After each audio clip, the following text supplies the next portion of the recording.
Guys మనం ఈ వీడియోలో క్యాపిటల్ ఇన్ఫో సొల్యూషన్స్ అనేవి ఒక ఇన్స్టిట్యూట్ గురించి మనం మాట్లాడుకుందాము. అండ్ బేసిక్గా వీళ్ళు మెయిన్గా ఏంటి అంటే సేల్స్ ఫోర్స్ మీద ఫోకస్ చేస్తారు. దాంతోపాటు అసలు ఏం కోర్సెస్ ప్రొవైడ్ చేస్తూ ఉన్నారు, offline online. And Salesforce course Capital Info సొల్యూషన్స్లో నేర్చుకోవచ్చు. ఎందుకంటే they are very popular in this technology. హైదరాబాద్లో చూసుకుంటే ఇంకా చాలా ఉన్నాయి. అండ్ డెఫినెట్లీ దీని గురించి ఈ వీడియోలో మనం మాట్లాడుకుందాం. వాళ్ళ దగ్గర ఉన్న వాటిలో సేల్స్ ఫోర్స్ అనేది ఎక్కువ మంది తీసుకుంటారు. అయితే ఇక్కడ అసలు వీళ్ళు ఏమేమి ప్రొవైడ్ చేస్తున్నారు అని ఒకసారి చూసుకుంటే, వీళ్ళ వెబ్సైట్ గో త్రూ వెళ్తే మెయిన్గా వీళ్ళు ఏంటి అంటే సేల్స్ ఫోర్స్ మీద, డెవాప్స్ మీద, AWS మీద ప్రొవైడ్ చేస్తూ ఉన్నారు. దీంతో పాటు మెయిన్గా ఏంటి అంటే మెగా మీద, ADF మీద కూడా ప్రొవైడ్ చేస్తూ ఉన్నారు. అయితే వీళ్ళ మెయిన్ ఫోకస్ అనేది రెండే కోర్సుల మీద ఉంది. ఒకటి సేల్స్ ఫోర్స్, రెండు డెవాప్స్. సో ఈ రెండు కోర్సుల్లో కూడా మెయిన్గా వీళ్ళు popular in Salesforce technology. Capital Info సొల్యూషన్స్లో సేల్స్ ఫోర్స్ తీసుకోవచ్చా లేకపోతే డెవాప్స్ తీసుకోవచ్చా? I'm not talking about fees అనేది చాలా మినిమల్ ఉంది, ఇక్కడ అంత ఎక్కువ ఏం లేదు. కానీ ఇక్కడ మనం అర్థం చేసుకోవాల్సిన విషయం ఏంటి అంటే ప్రాపర్గా ఆన్ టైంకి సిలబస్ కంప్లీట్ చేస్తున్నారా లేదా అనేది మనం ఖచ్చితంగా తెలుసుకోవాలి. అండ్ బ్యాచ్ సైజ్ ఎంత ఉంది అని తెలుసుకోవాల్సిన అవసరం ఎంతైనా ఉంది. అండ్ ఇంకోటి వచ్చేసి ఏంటి అంటే రోజుకు 1 గంట క్లాస్ చెప్పేసేసి లేకపోతే ఒక 2 గంటల క్లాస్ చెప్పేసేసి వదిలేసేస్తే ప్రజెంట్ అయితే జాబ్ వచ్చే పరిస్థితి లేదండి. సో ఖచ్చితంగా ఏంటి అంటే 1 or 2 అవర్స్ క్లాస్ చెప్పిన తర్వాత మిగతా టైం అంతా కూడా ప్రాపర్ ల్యాబ్స్ అంటే ప్రాక్టీస్ చేసుకోవడానికి ల్యాబ్ ఉండడం అనేది ఖచ్చితంగా మ్యాండేటరీ అయిపోతుంది ప్రజెంట్ ఉన్న సినారియోలో.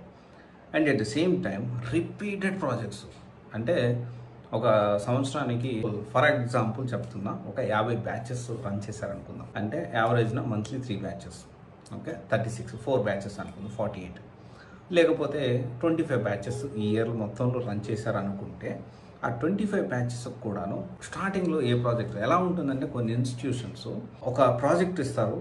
ఎప్పుడో తెలుసా, 2010, 2012లో చెప్పిన ఈ బ్యాచ్కి అప్పుడు జాయిన్ అయిన ప్రాజెక్టు ఇప్పుడు కూడా అదే ఇస్తూ ఉంటారు. అలా కాకుండా అప్డేటెడ్ లైవ్ ప్రాజెక్ట్స్ చేయించాల్సిన అవసరం ఎంతైనా ఉంది. ప్రతి టాపిక్ మీద ప్రాజెక్ట్ అనేది కూడా చాలా ఇంపార్టెంట్. ఎగ్జాంపుల్ సేల్స్ ఫోర్స్లో క్యాపిటల్ ఇన్ఫో సొల్యూషన్స్లో సేల్స్ ఫోర్స్ కోర్స్ తీసుకుంటూ ఉంటే మీరు సేల్స్ ఫోర్స్ అడ్మిన్ మీద ఒక 1 or 2 ప్రాజెక్ట్స్, అండ్ డెవలప్మెంట్ మీద డిఫరెంట్ సినారియోస్ ఉంటాయి, అండ్ లైట్నింగ్ మీద అండ్ LWC మీద ప్రతి ఒక్క దాంట్లో అప్డేటెడ్ లైవ్ ప్రాజెక్ట్స్ ప్రొవైడ్ చేస్తున్నారా లేదా అనేది మనం ఖచ్చితంగా తెలుసుకోవాలి.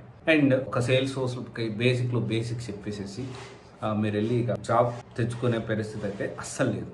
సో క్యాపిటల్ ఇన్ఫో సొల్యూషన్స్లో మీరు జాయిన్ అయ్యే ముందు, జాయిన్ అవ్వాలా వద్దా మీరే డిసైడ్ అండి. కానీ జాయిన్ అయ్యే ముందు బ్యాచ్ సైజ్ ఎంత ఉంది, కోర్స్లో ఏమేమి కవర్ చేస్తారో, కంపెనీ రిక్వైర్మెంట్స్ ఎలా ఉన్నాయి తెలుసుకోండి. అండ్ ఎన్ని ప్రాజెక్ట్స్ ప్రొవైడ్ చేస్తారు, real time updated projects. And ఈ ప్రొవైడ్ చేసే రియల్ టైం అప్డేటెడ్ ప్రాజెక్ట్స్ మీ రెజ్యూమ్లో, మీ పోర్ట్ఫోలియోలో యాడ్ చేసుకోవచ్చా? అండ్ క్లయింట్ నుంచి రిక్వైర్మెంట్స్ వస్తున్నాయా, అలాంటి కనెక్షన్స్ ఏమైనా మీకు ఉన్నాయా? అంటే రెగ్యులర్గా కంపెనీస్తో టైఅప్ అయి ఉండడం వేరు, క్లయింట్ రిక్వైర్మెంట్ రావడం వేరు. కంపెనీ టైఅప్ అంటే ఏంటంటే ఎప్పుడో వాళ్ళకి అవసరం పడుతూ ఉంటుంది. 100 కంపెనీలు, 200, 300, 400, 500 కంపెనీస్ అనుకుందాం, వాళ్ళకి టైఅప్ అయి ఉంటాయి. ఆ టైఅప్ అయిన కంపెనీస్ రెగ్యులర్గా రిక్వైర్మెంట్ ఉండాలని లేదు. క్లయింట్ రిక్వైర్మెంట్ బేసిస్లో రెగ్యులర్గా ఏమన్నా అప్డేట్స్ వెళ్తున్నాయా, ఇవన్నీ కూడా ఖచ్చితంగా మనం తెలుసుకోవాల్సిన అవసరం ఉంది, ఎంతైనా ఉంది. ఎందుకు అంటే ప్రజెంట్ మార్కెట్ అనేది అంత బాగా విపరీతంగా కాల్స్ వచ్చేసేసి జాబ్లు వచ్చే పరిస్థితి లేదు. అండ్ సేల్స్ ఫోర్స్ ఎప్పుడైనా తీసుకునే ముందు ఫ్రెషర్సా, ఎక్స్పీరియన్సా, ఇది కూడా మనం ఖచ్చితంగా ఆలోచించేసి తీసుకోవాలి. అలా కాకుండా ఒక కోర్స్ తీసుకునే ముందు ఏం కాదులే తీసేసుకుందాము తర్వాత చూద్దాము, లేకపోతే వాళ్ళు చెప్పే మాటలు 100% నీకు జాబ్ ఇప్పించేస్తాను, 100% ఏ ఇన్స్టిట్యూట్ జాబ్ ఇప్పించలేదండి. ఓన్లీ క్లయింట్ రిక్వైర్మెంట్ ఉండి, లేకపోతే డైరెక్ట్ ప్లేస్మెంట్ కొన్ని ఉంటాయి, అలాంటి ప్రాసెస్లో తప్ప డైరెక్ట్గా జాబ్ వచ్చే పరిస్థితి లేదు. ఇది ఒకసారి ఆలోచించి మీరు డెసిషన్ తీసుకోండి, తొందరపడద్దు.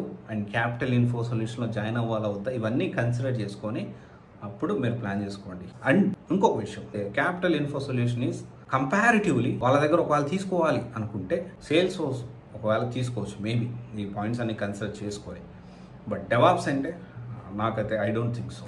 ఒకసారి ఆలోచించి మీరు డెసిషన్ తీసుకోండి. End of the day me career, me life. So జాగ్రత్తగా ప్లాన్ చేసుకోండి. All the best.